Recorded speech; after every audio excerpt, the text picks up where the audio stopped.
Hello and welcome back to Super Taco Crew. We'll be continuing where we left off, which, if you recall, is after Edgar tried to return the chip over to Mary Hamilton. Unfortunately, she did not want it, and she promptly gave it back to Edgar and basically said, I can't have this. Here, take it and take it far away from me, please. So that was very surprising to Edgar, who basically returned home and was like, what do I do now? So yeah. Also, the relationship between Edgar and James is sort of growing more, obviously. It's pretty obvious that James is into Edgar. Edgar probably is into James too. I mean, I guess it technically depends on the player. But yeah. Anywho. So yeah, I guess we're gonna see the consequences of basically Edgar not being able to return the chip back to Mary. So, yeah, let's begin chapter 4 and see what happens. Edgar slowly came into consciousness, blinking and feeling like he woke up from a 1,000-year slumber. He heard James breathing. As Edgar blinked his eyes, he saw James's chest coming up and down right in front of him. The fox was grasping onto James's arm. His legs were wrapped around him, too. Edgar gulped. Oh no. I hope he didn't notice. He slowly removed himself, feeling himself blush as his hands grazed James's fur. Edgar lifted himself up off the bed and skulked quietly to the bathroom. He turned on the shower, and after the water was warm, he stepped in. Ugh, that was a close one. I hope he didn't notice me clinging onto him like that. Edgar rinsed himself and felt a little remorse. James was so beautiful and so caring. But he decided to push the thought out for now. After he finished showering, he noticed a text from Max. Hey, so what happened? Edgar thought about it and decided to keep it simple for now. Met up with Mary, but she didn't want the chip back. Long story, I'll tell you about it later. Okay, interesting. Keep me posted. Edgar guessed that he would meet up with everyone later and recounted everything. At this point, there was no rush. Edgar arrived at the taco shop as usual. His head was feeling cloudy. Hey, Shug. How's it going? Pretty good. Had a long night. How about you? Just fine. Thanks for asking. Edgar walked into the kitchen. Hey, happy hump day. Thanks, boss. You too. Everything all right? You look a little rough. Yeah, not bad really, just tired. Ah, I see. I stayed up pretty late myself. I found a cool new horror game that I played the heck out of. Oh yeah? What's it about? Well, it's a bit dark in theme. It's about PTSD. Ari threw a bunch of meat on the grill and it started sizzling loudly. That sounds heavy. Yeah, it was really interesting though. It's about a guy dealing with loneliness after coming back from a war. He kind of just drifts through life unable to cope with his mental issues. What happens with him? So you play through his memories and experiences. Some are happy memories and others are sad. At the end, depending on your choices, he reacts in different ways. But there is no truly happy ending. It's just him learning to live with it. That sounds kind of depressing. Ari shrugged. Sometimes it's good to have a little hit of reality every now and then. Not always, though. Yeah. They continued their day, chatting about random things. Finally, nighttime came. The dinner rush ended and they started closing up. So, you never told me. Did that thing go okay? Oh, yeah. It went alright, I guess. I mean, I'm still in one piece, huh? Ari used his muscles to scrape the grill and clean it. Were you in some kind of trouble? Yeah, I stole something. Yeah, I guess you could say that. I stole something, and some people are after it. What did you steal? It's like a computer chip of sorts. What does it do? And why did you take it? It's a long story, but basically, I don't know what it does. I thought it was a jewelry box or something. I tried to give it back to the original owner, but she didn't want it. Why not? I still don't know. She said it's dangerous and some people are watching her. Ari continued cleaning the grill. I also think the same people might be after me. Whatever it is, it must be important. Ari crossed his arms. Keep your wits about you, kid. You've been a good friend ever since I met you. I'm no petty thieves, but you have a moral code. I can sense it. I guess you could say that. And, thanks. You've been a good friend, too. If you need me to walk you home, I can do that. Okay. Yeah, that would be great, thank you. No sweat. After they finished cleaning, Ari took Edgar back to the apartment. The streets were mostly empty and Edgar didn't get a sense like he was being followed. He appreciated the company anyway. When Ari dropped Edgar off, he surprised him with a hug. Take care of yourself. Alright, you too. See you next time. Edgar walked into the apartment, tired from standing all day. Hey, Edgar.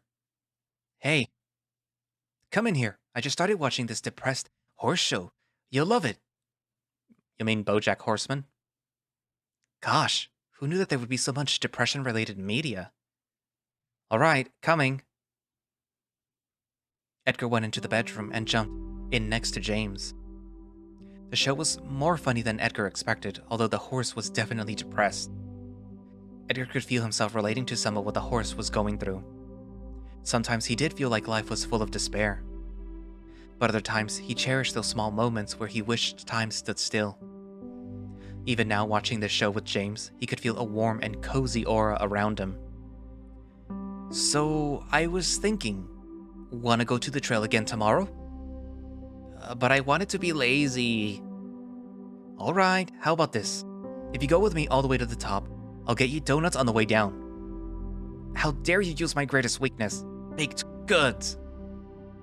I'm a sadistic bastard sometimes, eh? James smirked.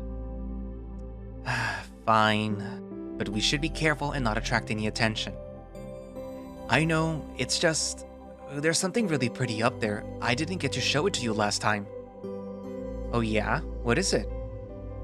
It's a surprise. I wouldn't dare ruin it. Alright, it better be amazing though. It is, you'll love it. They watched the show for a while longer, and then it was lights out. Again, Edgar listened to the sound of James's breathing in and out. He felt peace, like he was sleeping on the soft night clouds. He sank into the clouds until he slept. Edgar woke up and did his usual routine, with James waking up a bit later. As he sipped his coffee, he thought about everything that happened up to that point. He wasn't sure how to move forward except taking it day by day. Today was just a day to relax and nothing more. After a while, James joined him. His fur was still wet from the morning shower. Hey, what you thinking about? You know, the usual stuff. You're thinking about the donuts we're gonna get, aren't you? Ha, yep, totally caught me. James smirked and rubbed Edgar's back. I can't blame you. You're gonna love them. Edgar felt a bit of blood rush to his face as he felt the wolf's large paws on him. So when are we leaving? Oh, what an eager beaver. Well, I'm all ready to go. Alright, let's get it over with. That's the spirit.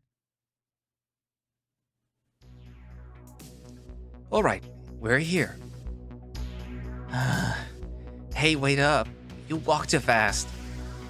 Oh, sorry. James scratched his head, looking cheerfully amused. They continued the path going higher into the hills. So, I've been thinking about some things. Yeah? Time seems to be going by so quickly nowadays. Not like when I was a kid. A year felt like it was an eternity. Yeah, I get the same impression. Do you ever wonder where you'll be in the future? The future? I'm not sure. I haven't really thought about it. For me, there's gotta be more than just working and paying bills, you know? Yeah, that's true. But at least you get paid well, right? And excitement isn't always good. I mean, look at me. Huh, I guess you're right. Edgar thought about his own life. He still didn't know what he wanted. No matter how much he tried, he couldn't picture the future in his head. I don't know. I guess I didn't think about that stuff too often. I can't even picture what tomorrow's like, much less the future. Well, that's okay. I probably think about stuff like that too much. Sometimes I forget to enjoy the moment. They came up to the walls of rock. After you. Thanks. And you better not rush me. Hurry up! James smirked. They passed through the narrow passage and kept walking. Look, that's where we sat last time. Well, let's go further. Alright. I hope we're there soon. I'm getting tired. Don't worry. We'll be there before you know it. The path kept going up and the woods started to become denser. There was a booming roll of thunder. Was it supposed to rain today? I don't know. I guess it's going to. Dang it, I didn't bring an umbrella. It's alright, a little rain won't kill us. I forgot to mention this, but I'm a witch and water will melt me. Oh no, I guess I'll have to cover you with my clothes. Ew, no thanks, I'd rather melt. James laughed. They kept walking up the hill for quite a long time. Mostly they were quiet, with James pointing out small animals in the trees.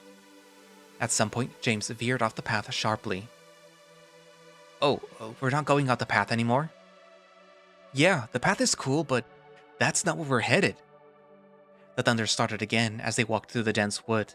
Small droplets of water began to fall. I guess we're getting wet, huh? Yep, guess so. We're almost there. They continued for a few minutes longer until they reached an almost impenetrable wall of vines. What is this? I'm not sure where it comes from, but it's been here forever. James walked along the wall, looking carefully for something. Here. He stuck his foot into a clearing of vines and ducked into the vines. Follow me. Alright. I'll give it a shot. Edgar followed James through the vines, going deeper into them. He found it easy to flex his body through. As he was nearing the outer edge of the wall, he tripped. But James caught him. He looked up and saw James's snout grinning in front of him. Are you okay? Edgar noticed that he had somehow nestled himself into a warm embrace. Yeah, sorry. No problem. You're just pretty clumsy for a master thief, you know. I guess that's why I'm not very good at it. They went a little further and exited through the other side. Edgar stared in awe at the sight. It was a large metal tower. From the looks of it, it was abandoned. Cool, huh? Yeah. What is this place? I don't know, but I found it once when I was wandering around here. I haven't seen any traces of anyone else here. It's like a secret area. I can't imagine why. Not many people would come wandering through here. Come on, I want to show you something. James led him towards the tower. He went to a set of stairs near the bottom.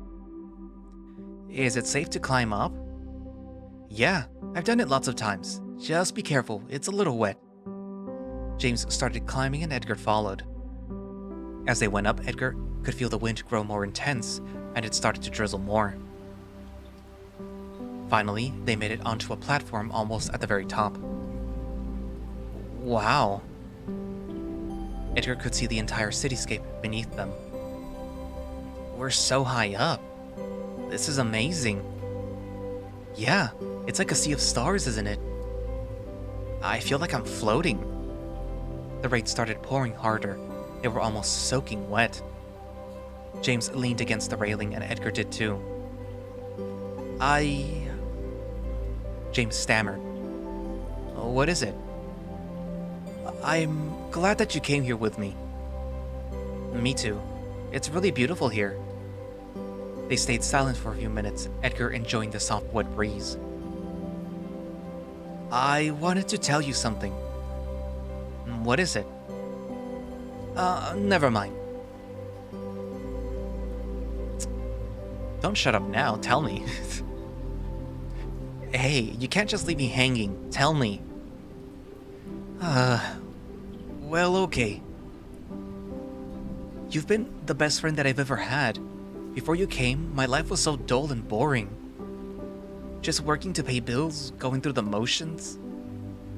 But ever since you've stayed with me, it's been so exciting. I feel alive again. Edgar felt himself get red. Hey, you've been my best friend too. I don't say it often enough, but thanks for everything you've done for me. James gave him a warm smile and placed his paw on Edgar's. Edgar looked up at James. He was completely soaking, the rain dripping down his fur. Even in the darkness, he could see James's true self shining through. His eyes were deep, and Edgar felt a deep sincerity looking into them. To kiss or not to kiss? Nah, we can't kiss him. Nah, just kidding. James slowly came closer, and Edgar did the same. Their lips came together. James was so much more softer than Edgar could have possibly imagined. As they kissed, James parted Edgar's own lips with his tongue. They continued for a few seconds until James shifted and turned towards Edgar. He held him closer and continued his kiss with a deep, ravenous hunger. Edgar relaxed, letting James hold him up, kissing him back, encouraging the stronger wolf to take what was his. They continued in their wet kiss for a few minutes. After a while, James pulled back. Wow. That was amazing. You're so beautiful. You don't know how long I've wanted to do that. All this time? I'm sorry. I've never done this. Me neither. James grabbed Edgar's small paw in his own and rubbed it. I really like you, you know. I mean, it was kind of obvious. I like you too. Edgar couldn't help but smirk. James smiled and leaned in for another kiss. Edgar met him again, feeling the wolf's warm tongue in his own mouth. He felt the wolf embrace him fully, and Edgar put his smaller arms around his mane. They continued for a long time, then after a while stopped, and they just hugged. I was actually scared, you know. Really? Yeah. I didn't know if you were... gay? You could have just asked, you goof. That seemed a little too... weird. I guess I could have let you know too. I just don't usually talk about myself. I know. I like how you're a shy guy. I always felt kind of self-conscious about it. But don't be. You're amazing the way you are. They stayed on the tower for a little while longer, leaning on each other. This city is so big. It feels like it goes on forever, right? Yeah, my hometown was so much smaller. It was a coastal town. That sounds nice. Oh, what is it called? Oceanica. Haha, sounds fitting. Yeah, maybe we can visit sometime. Oh, that would be cool. The fox and the wolf sat in silence for a while, nothing but the sounds of the rain and the whistling wind. I think we should get going. Alrighty, I'm really enjoying this. Yeah, but it's going to get dark soon. We still got a warm bed to go to. Alright. I hope we can come back here sometime. Huh, and you didn't even want to come at first. Hey, don't make me change my mind. Huh, alright, but I'm glad that you liked it. They climbed back down and back through the vines. They eventually made their way back towards the trail. Everything was quiet except for the wind blowing and crickets in the distance.